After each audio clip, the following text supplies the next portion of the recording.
বিশ্বনবীর হৃদয়টা ভেঙে খান খান। ফজরের সালাতে উনি ইমামতি করছেন। ইন দ্য মিন টাইম একদল জিন পাশ দিয়ে উড়ে যাচ্ছিল, সুবহানাল্লাহ পড়েন। তারা বিশ্বনবীর কণ্ঠের তেলাওয়াত শুনে থমকে দাঁড়ান। এই বাক্য তো কোনোদিন শুনি নাই। বিশ্বনবীর কণ্ঠের জাদুমাখা তেলাওয়াত শুনে একদল জিন অবাক হয়ে যায়। তারা ঘোষণা দেয়, আমান্না বিহি। এই তেলাওয়াতে মুগ্ধ হয়ে বিশ্বনবীর উপরে আমরা ঈমান আনলাম। বিষ্ণু ঈসা ইসলামের কাছে যখন ওহী নাজিল হতে শুরু হলো, বিষ্ণু ঈসা ইসলাম প্রতিদিন যে আয়াতগুলো নাজিল হয়েছে এগুলো লোকজনদের সাথে শেয়ার করতে শুরু করলেন, সুবহানাল্লাহ পড়েন।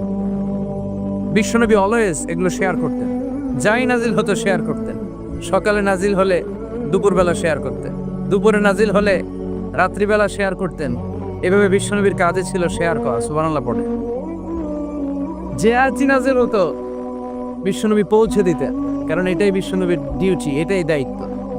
আবার বিশ্বনবী বলতেন, বাল্লিগু আন্নি ওয়ালাউ আয়াত। একটি আয়াত হলেও আমার পক্ষ থেকে মানুষের কাছে পৌঁছে দেওয়া। আমরা যে যতটুকু জানি আমাদের দায়িত্ব হচ্ছে পৌঁছে দেওয়া।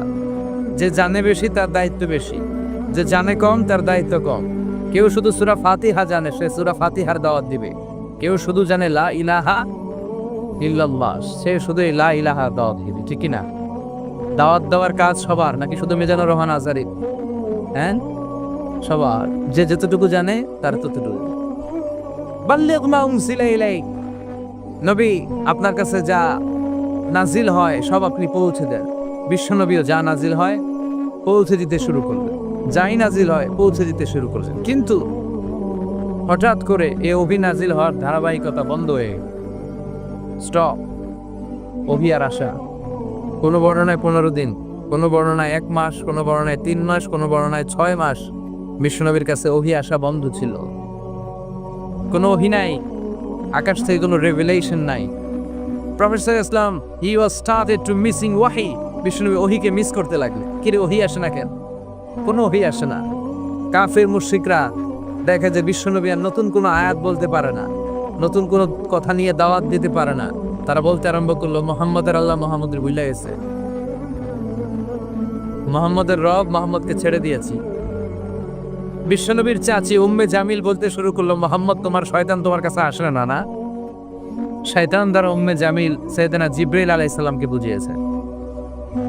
সবাই বলতে লাগলো, মুহাম্মদের রব মুহাম্মদের ভুলে গিয়েছে, মুহাম্মদের পছন্দ করে না, আর নতুন কোনো ওহী পাঠায় না, কোন নতুন ধরনের আয়াত পাঠায় না। বিশ্বনবী নিজেও নতুন কিছু প্রচার করতে পারে না, কারণ বিশ্বনবী মন গড়া কিছু বলতেন না। যা আল্লাহ শিখাইয়া দিত, যেটা ওহী হিসেবে নাজিল করতো, শুধু সেটাই বলতেন। চিৎকার করে বলেন ঠিক কিনা? ওয়া মা ইয়ানতিকু আনিল হাওয়া ইন হুয়া ইল্লা ওয়াহিয়ু ইউহা। বিশ্বনবী মন গড়া কিছু বলে? বিশ্বনবী যা বলে এই কথাগুলো শিখায় দেয় কে? বিশ্বনবী কিছুই বলতে পারে না। বিশ্বনবী ওহীকে মিস করতে লাগলেন, আর মনে মনে ভয় পেতে লাগলেন, কিরে আমার কোনো ভুল হলো কিনা, আমি কোনো অন্যায় করলাম কিনা, আমার কোনো অপরাধ হচ্ছে কিনা, আমার দোয়া কবুল হচ্ছে না কেন, আল্লাহ কি আসলেই আমারে ভুলে গেল? ভুলে না গেলে ওহী পাঠায় না কেন? এরকম হতাশা, দুশ্চিন্তার টেনশন মাঝে মাঝে আমাদের জীবনেও আসে না নাই? কিরে আমার দোয়া কবুল হয় না কেন, আমার জীবনে সফলতা নাই কেন, দুঃখ আর কষ্ট একটার পর একটা আমার পিছু লেগে থাকে কেন? আল্লাহ মনে হয় আমরা দেখতে পারে না, আল্লাহ মনে হয় আমারে পছন্দ করে না। এরকম টেনশন আমাদেরও আছে না নাই? তাদের জন্য আল্লাহ বললেন, হতাশ হওয়া যাবে না, নিরাশ হওয়া যাবে না, হাল ছাড়া যাবে না। ভরসা রাখতে হবে কার উপর? না নৌকার উপর, না ধানের শিশুর উপর, লাঙ্গলের উপর? না, ভরসা রাখবো একজনের উপর। চিৎকার করে বলেন তিনি কে? এজন্য রব্বুল আলামিন বলেন, ওয়াদ-দুহা ওয়াল-লাইলি ইযা সাজা মা ওয়াদ্দাআকা রাব্বুকা ওয়া মা ক্বালা ওয়ালাল আখিরাতু খায়রুল লাকা মিনাল উলা। সুবহানাল্লাহ পড়ুন। ওয়াদ-দুহা, আলোর শপথ, প্রভাতের সূর্য কিরণের শপথ। বিশ্বনবীরে আশা জাগাচ্ছে, নবী look up the sunlight, it's a very beautiful day out there. হতাশ হওয়ার কারণ নাই, সকালবেলা বেরোন, দেখেন কি ঝলঝলে সূর্য, কি সুন্দর সকাল, কি আলো, এটা আশার আলো, সম্ভাবনার আলো। সুবহানাল্লাহ। এজন্য আল্লাহ আলোর শপথ করলেন, বললেন সকালের আলোর কসম, লাইটের কসম, দোহার কসম, আলোর কসম। ওয়াল্লাইলি ইযা সাজা, আর রাত্রির কসম, রাত্রিটা যখন নিঝুম হয়, হয় নিস্তব্ধ। সুবহান আল্লাহ আলোর কসম করলেন আর অন্ধকারের কসম করলেন। এই আলো দিয়ে আল্লাহ তাআলা ওহির আগমনকে বুঝালেন, আর অন্ধকার দিয়ে আল্লাহ তাআলা ওহির অনুপস্থিতিকে বুঝালেন। সুবহানাল্লাহ। আল্লাহ বুঝাতে চাইলেন নবী, আলোর শপথ অন্ধকারের শপথ দুইটাই লাগে। সব সময় আলো থাকলে ভালো লাগে, সব সময় অন্ধকার থাকলেও ভালো লাগে। 365 দিন সব সময় 24 ঘন্টা খালি সূর্যের আলো, রাত্রে ঘুমাইতে পারবেন? আবার 365 দিন ঘুটঘুটে অন্ধকার, দিনের বেলা খেত খামারে কাজ করা যাবে?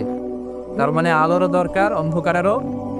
এই আলো আর অন্ধকার দিয়ে ওহির সাথে মিলিয়ে আল্লাহ বোঝাতে চাইলেন আলো মানে ওহির আগমন, আর অন্ধকার মানে ওহির অনুপস্থিতি। আল্লাহ বোঝাতে চাইলেন নবী, ওহি যে এতদিন পাঠাইছি এটাও যেমন দরকার, মাঝে মাঝে ওহি বন্ধ রেখে আপনাকে বিশ্রাম দেওয়ার সময়টাও দেয়া দরকার।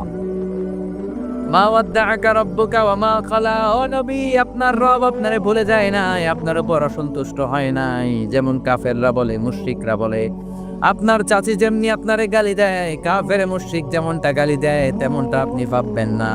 আপনার রব আপনারে ভুলে যায় নাই, ছেড়ে দেয় নাই, বরং আপনাকে বিশ্রামের সুযোগ করে দিয়েছে গো নবী।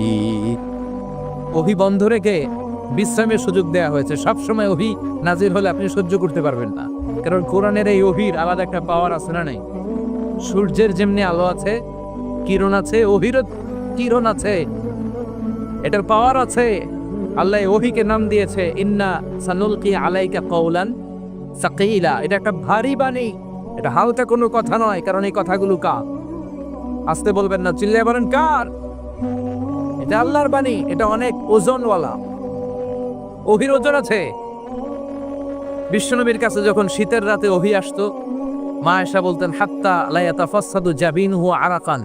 প্রচন্ড শীতের রাতে কোরআনের এই আয়াতকে রিসিভ করতে যে বিশ্বনবী ঘেমে একাকার হয়ে যেতেন, ঘামতেন। প্রচন্ড শীত, আমরা কম্বল চেপে বসে আছি, আর বিশ্বনবী ঘেমে একাকার। তার মানে ওহির একটা পাওয়ার আছে না নাই? আবার বিশ্বনবী যখন ওটের উপরে বসা থাকা অবস্থায় কোরআনের আয়াত বিশ্বনবীর উপর নাজিল হতো, ওটের বুকটা জমিনের মধ্যে লেগে যেত। ঘোড়ার উপরে চড়া অবস্থায় যখন ওহী নাজিল হতো, ঘোড়ার পা গুলো, খুরগুলো জমিনের ভিতরে দেবে যেত। বিশ্বনবী মাঝে মাঝে সাহাবাদের পায়ের উপর, রানের উপর মাথা রেখে শুয়ে থাকতেন, ঘুমাতেন।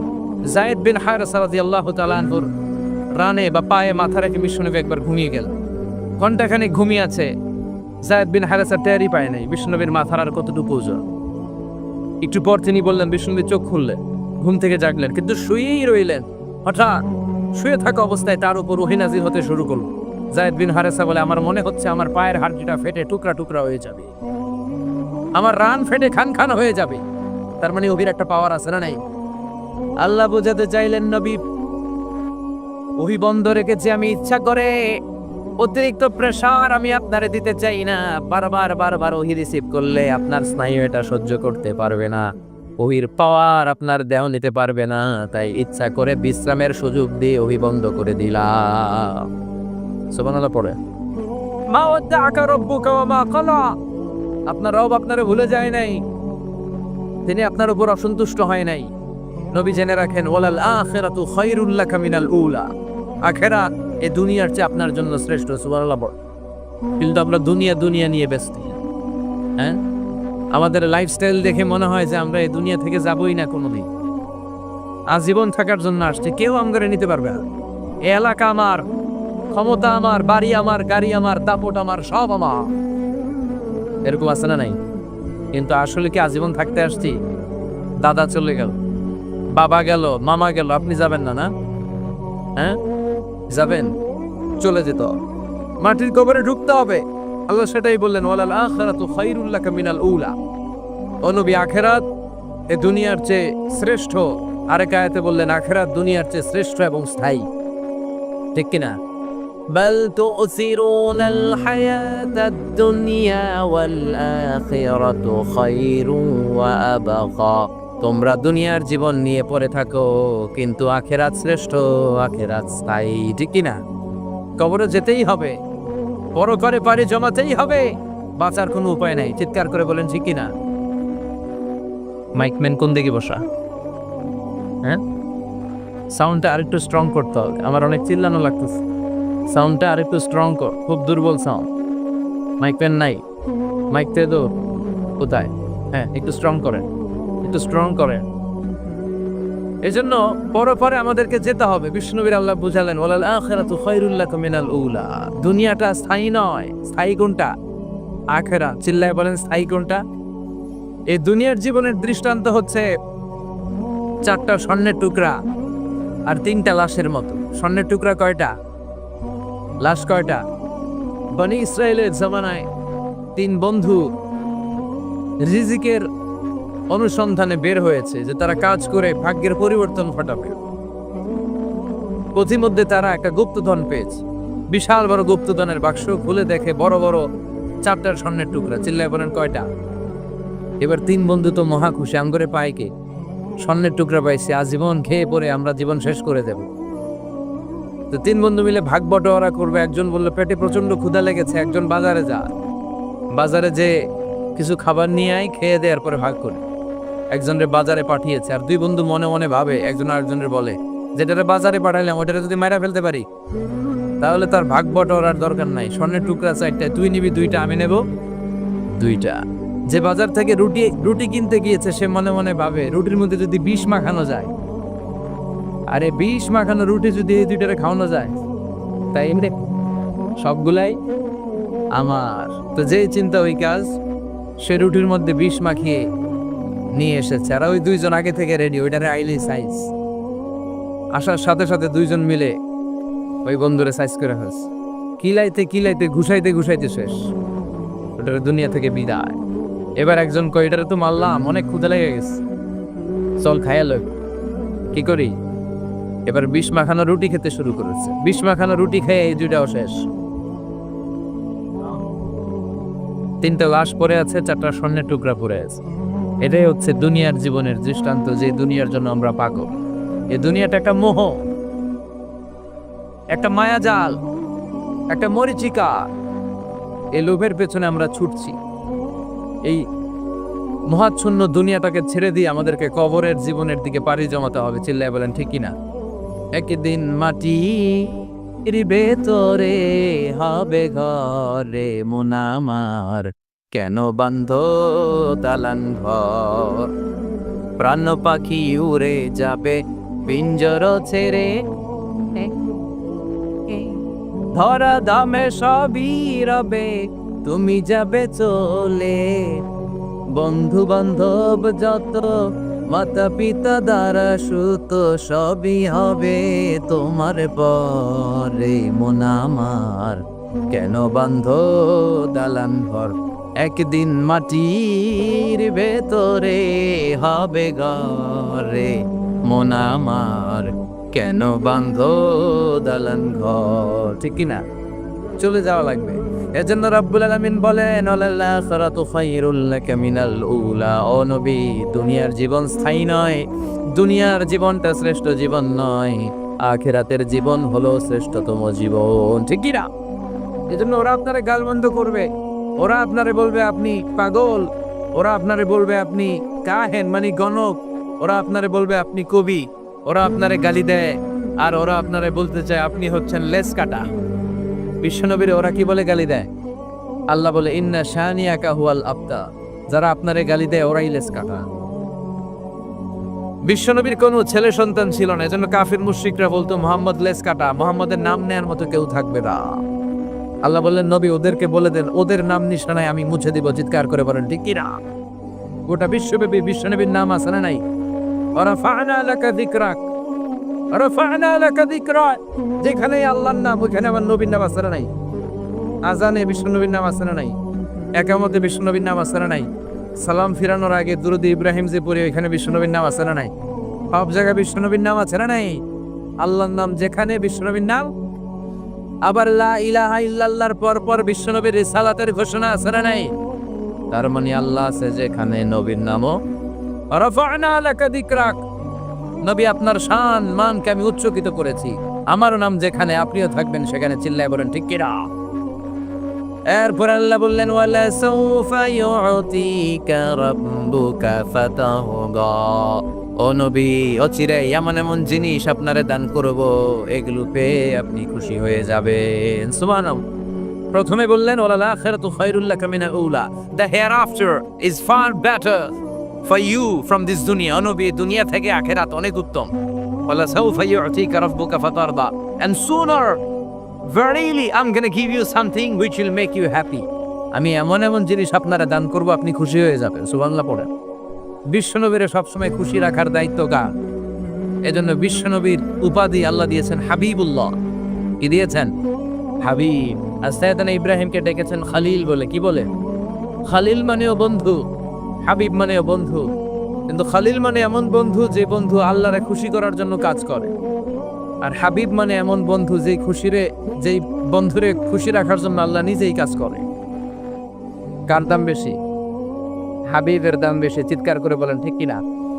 এজন্য রাব্বুল আলামিন বলেন ওয়ালা সাউফা ইউতিকা রাব্বুকা ফাতারদা। ও নবী, অচিরে এমন এমন জিনিস আপনারে দান করব, এগুলি পাওয়ার মাধ্যমে আপনি খুশি হয়ে যাবেন। এমন এমন জিনিস বিষ্ণুনবীকে আল্লাহ দিবেন যেগুলো পেয়ে বিষ্ণুনবী খুশি হয়ে যাবে। বিষ্ণুনবীরে আশ্বস্ত করছে কে? আগাম সুসংবাদের বাণী বিষ্ণুনবীকে শোনায় দিচ্ছে কে? যে নবী হতাশ হবেন না, নিরাশ হবেন না, হাল ছাড়বেন না, আমার উপর ভরসা রাখেন। এমন এমন জিনিস আপনারে দেব, এই জিনিসগুলো দেওয়ার মাধ্যমে আপনার আমি খুশি করে দেব। সুবহানাল্লাহ পড়ে। কি কি জিনিস বিষ্ণুনবীরে দিয়ে আল্লাহ খুশি করলেন শুনতে চান? শুনতে মনে চায়? কষ্ট হচ্ছে? ঘুমে ধরতেছে? কথা বোঝা যাচ্ছে? তাকবীর দেয়া যাবে? জোরে না আসতে? ভাগাভাগি করে দেন। 3টা তাকবীর বিবাহিত অবিবাহিত ভাগ করে দেন। প্রথম তাকবীর দিবেন বিবাহিতরা, দ্বিতীয় তাকবীর দিবেন অবিবাহিতরা, তৃতীয় তাকবীর সবাই মিলে দিবেন। পারবেন? পারা যাবে? বিবাহিত কারা কারা আসছেন দেখি? ঘটনা কি এত কম?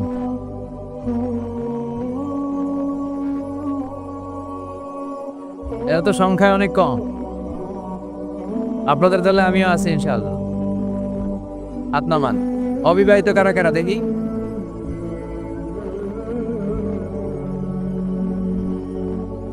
মাশাআল্লাহ মাশাআল্লাহ, হাত নামাও। প্রথমে আমি লিল্লাহি তাকবীর বললে বিবাহিতরা আল্লাহু আকবার পড়বেন, এরপরে লিল্লাহি তাকবীর বললে অবিবাহিতরা পড়বেন। দেখবো বাঁশখালীর কি অবস্থা আজকে।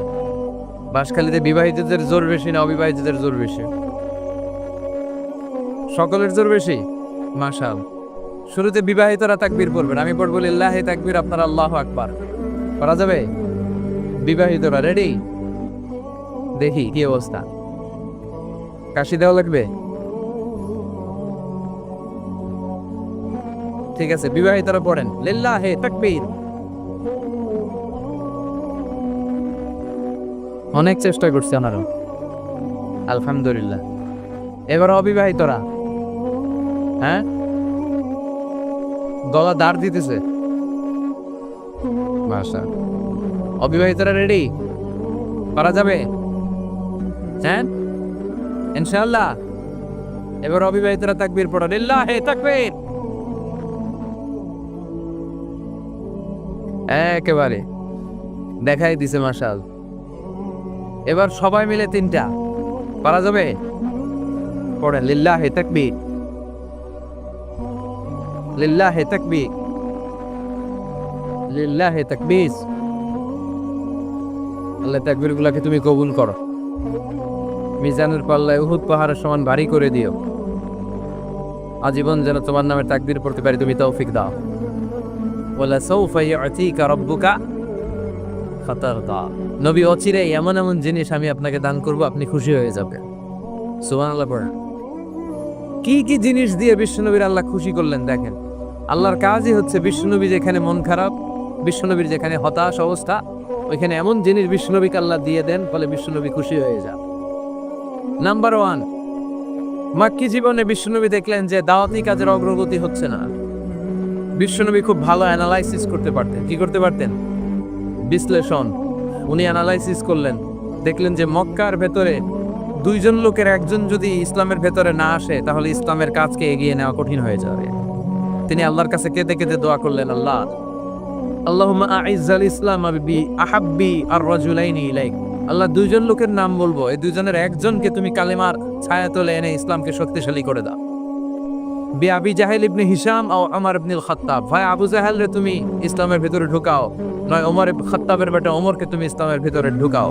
আল্লাহ আবু জাহেলের জন্য দোয়াটা কবুল করে নাই, ওমর ফারুকের জন্য করেছে, ঠিক কি না? আবু জাহেলের হৃদয়ের ভিতরে পর্দা, চোখের সামনে পর্দা, ও সত্য দেখেও দেখে না, ও শোনেও শোনে না, চিল্লায় এখন ঠিক কিনা। ওর বাড়িতে এখন সৌদি সরকার কি বানাই দিছে, তাহলে ইসি হাম্মাম, ল্যাট্রিন, বাঙালি হাজিরা গেলেই যাই ভরাই দিয়ে আসে একেবারে। কাবু যাইলা তোরে পাই না, তোর ল্যাট্রিন পাইছি, তো ল্যাট্রিন পাইয়া এই কাম করে। আবু জাহেলের পাইলে কি করতো? জুতা পিটা করতো। এই আবু জাহেল সে কালিমা পড়তে পারে নাই, ওমরে ফারুকের জন্য এই দোয়াটা কবুল করে নিল কে?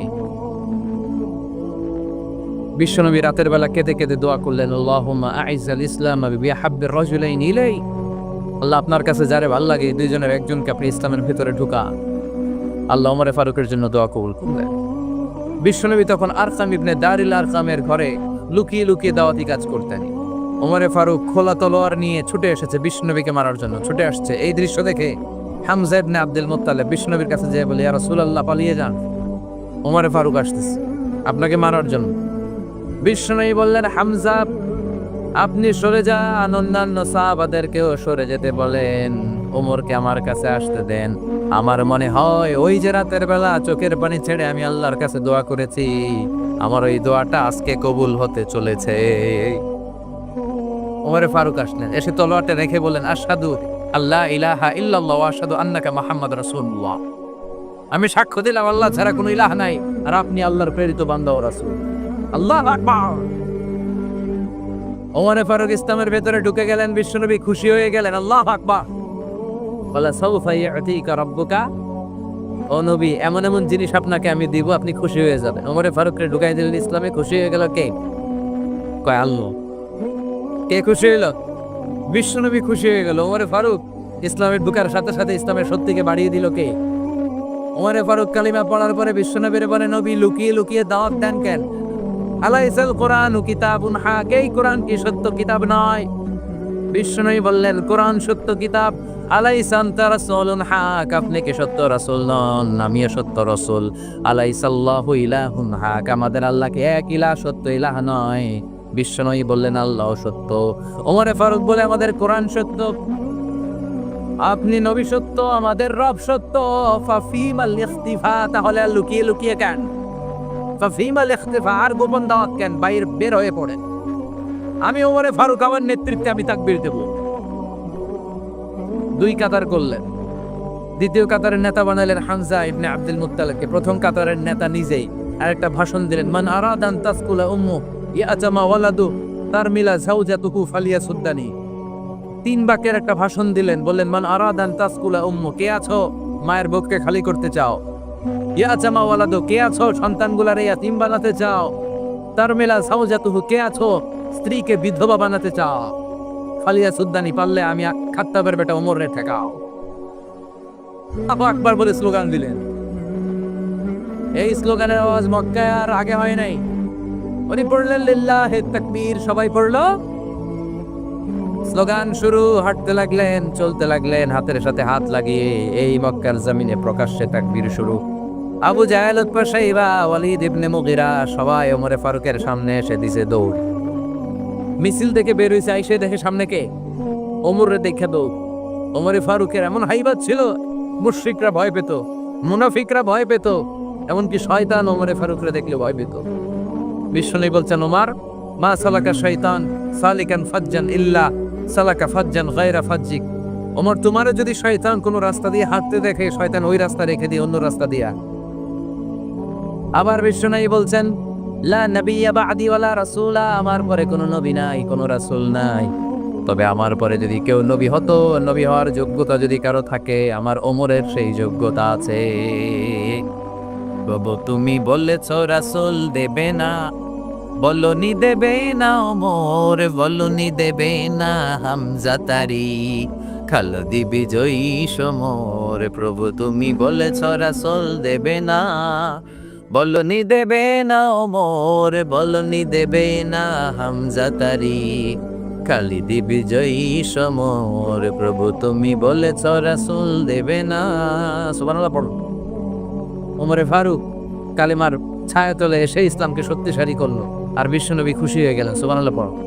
তাহলে যেখানে বিশ্বনবীর মন খারাপ, বিশ্বনবীর খুশি করে দেয় কে?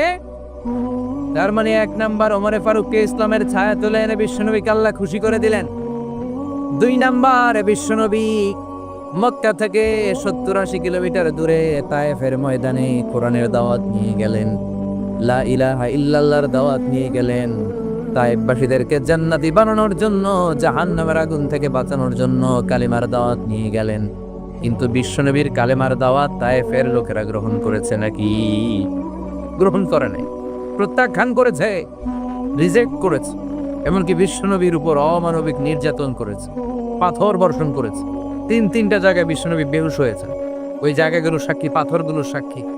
তায়েফের পাথরগুলো বিশ্বনবীর রক্তে রঞ্জিত হয়েছে। যারা হজ উমরা করেছেন দেখেছেন না? খেয়ে না খেয়ে দিন প্রচারের কাজে নিজেকে দিয়েছ বিলিয়ে, তায়েফের কাফিরেরা চিনল না সে আলো, দুষ্ট ছেলেদের পিছু দিল লেলিয়ে, পাথরের আঘাতে ক্ষত বিক্ষত হয়ে সারা শরীর থেকে রক্ত ঝরে। হে রাসূল তোমাকে ভুলি আমি কেমন করে, হে রাসূল তোমাকে ভুলি আমি কেমন করে। চিল্লায় বলেন ঠিক কিনা? বিশ্বনবীর রক্তে তায়েফের পাথর, তায়েফের বালু, তায়েফের মারখাট রঞ্জিত হয়েছে। বিশ্বনবীর দাওয়াতে ওরা সাড়া দেয় নাই। নির্মম ভাবে বিশ্বনবীর মুবারক দাওয়াটারে তারা জখম করে দিয়েছে। বিশ্বনবী বেহুশ হয়ে পড়ে রইলেন। যায়েদ বিন হারেসা বিশ্বনবীর গায়ের মধ্যে পানি ঢেলে ঢেলে রক্তগুলো মুছে দিলেন। বিশ্বনবী বসলেন। হামলাতুল জিবাল পাহাড় রক্ষী ফেরেশতারা এসে বলে, ও নবী আদেশ করেন, তায়েফের 2 দিকের গিরিপথ এমন ভাবে আমরা চাপা দিয়ে দেব, তায়েফের লোকগুলো, তায়েফের যুবকগুলো সব মুহূর্তের মধ্যে ধূলিসাৎ হয়ে যাবে। বিশ্বনবী বললেন, না, আমি তাদেরকে ক্ষমা করে দিলাম। তারা কালিমা পড়ে নাই, তাদের বংশ থেকে অনাগত নতুন প্রজন্মের ছেলেরা কালিমা পড়ে মুসলমান হবে। সুবহানাল্লাহ পড়ে। এখন তায়েফের আনাচে কানাচে মসজিদ আছে না নাই? বিশ্বনবীর উপর দুরূদ আছে না নাই? কি ভিশনারি নবী ছিলেন। বিশ্বনবীর মন খারাপ। 80 কিলোমিটার পথ পাড়ি দিয়ে পাহাড়ি অঞ্চল বেয়ে বেয়ে বিশ্বনবী তায়েফ পৌঁছেছেন। যারা তায়েফের মাটিতে গিয়েছেন, পাহাড় বেয়ে বেয়ে বিশাল 6000-7000 ফিট উপরে এরকম পাহাড়ের উপরে উঠতে হয়। ওই পাহাড়ের উপরে তায়েফ শহরটা অবস্থিত। বিশ্বনবী নিজের জন্য নয়, নিজের উপকারের জন্য নয়, তায়েফের লোকদেরকে জাহান্নামের আগুন থেকে বাঁচানোর জন্য কালেমার দাওয়াত নিয়ে এসেছিলেন। কিন্তু তায়েফের লোকেরা বিশ্বনবীর কালেমার দাওয়াতকে গ্রহণ করে না। বিশ্বনবীর মন খারাপ। হায়রে, এত কষ্ট করে আসলাম দাওয়াত দেওয়ার জন্য, মাইর খাইলাম, একটা লোক কালিমা পড়ল না। বিশ্বনবীর হৃদয়টা ভেঙে খান খান। ফজরের সালাতে উনি ইমামতি করছেন। ইন্না সামি'না কুরআনান আজাবা ইয়াহদি ইলার রুশদি ফাআমান্না বি। এই কোরআনের আয়াত শুনে, বিশ্বনবীর কণ্ঠের জাদুমাখা তেলাওয়াত শুনে একদম জিল অবাক হয়ে যায়। জিন জাতির লোকেরা ওইখান থেকে তেলাওয়াত শুনে নিজেদের এলাকায় চলে যায়, লোকদের মধ্যে এই বিশ্বনবীর তেলাওয়াতের কথা বলে, আর তারা ঘোষণা দেয় আমান্না বিহি। এই তেলাওয়াতে মুগ্ধ হয়ে বিশ্বনবীর উপরে আমরা ঈমান আনলাম। বিশ্বনবী কিন্তু জানে না, উনি তেলাওয়াত করতেছে নামাজে। সুবহানাল্লাহ পড়ে। নামাজ শেষে আল্লাহ বললেন, নবী আপনার মন খারাপ কেন? তায়েফের ছেলেরা কালিমা পড়ে নাই, তায়েফের লোকজন আপনার দাওয়াতে সাড়া দেয় নাই, তায়েফের একটা লোক ঈমান আনে নাই। মন খারাপ করার কোনো কারণ নাই। দুনিয়ার মানুষগুলো ঈমান আনে নাই তো কি হয়েছে? আপনার ফজরের সালাতের তেলাওয়াত শুনে অদৃশ্য জাতি, যেই জাতিকে চোখে দেখা যায় না, ওই জিন জাতির মধ্যে একটা দল কালিমা পড়ে মুসলমান হয়েছে গো নবী।